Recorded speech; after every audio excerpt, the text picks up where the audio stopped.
La pensée du jour est basée sur Matthieu 6, versets 15 à 18.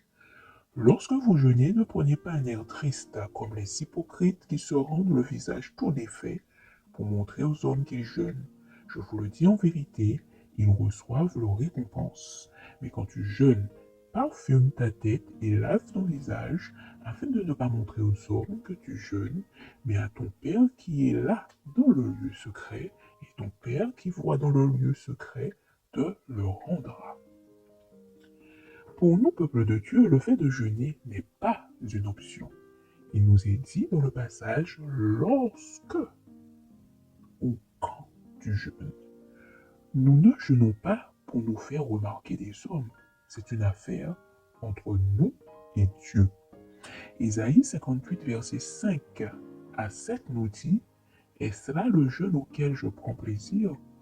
Un jour où l'homme humilie son âme, courber la tête comme un jonc et se coucher sur le sac et la cendre, est-ce là ce que tu appelleras un jeûne, un jour agréable à l'Éternel?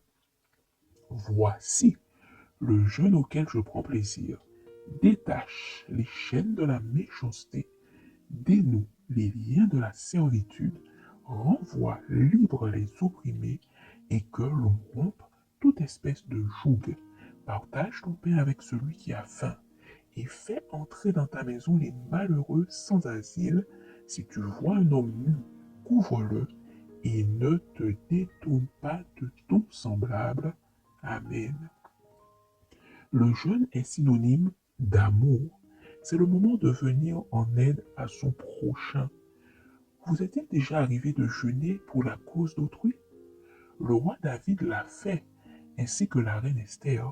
Quelle belle leçon d'humilité et d'amour! Le psaume 35, verset 13 nous dit: Et moi, quand ils étaient malades, je revêtais un sac, j'humiliais mon âme par le jeûne, je priais la tête penchée sur mon sein. C'est le roi David qui parle. Esther 4, verset 13 à 16 nous dit ceci: Mardochée fit répondre à Esther: Ne t'imagine pas que tu échapperas seul d'entre tous les Juifs parce que tu es dans la maison du roi.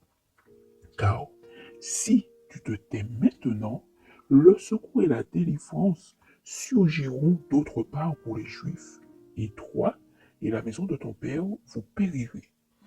Et qui sait si ce n'est pas pour un temps comme celui-ci que tu es parvenu à la royauté. Esther envoya dire à Mardochée: Va, rassemble tous les Juifs qui se trouvent à Suse et jeûnez pour moi sans manger ni boire pendant 3 jours, ni la nuit ni le jour. Moi aussi, je jeûnerai, de même avec mes servantes, puis j'entrerai chez le roi, malgré la loi, et si je dois périr, je périrai.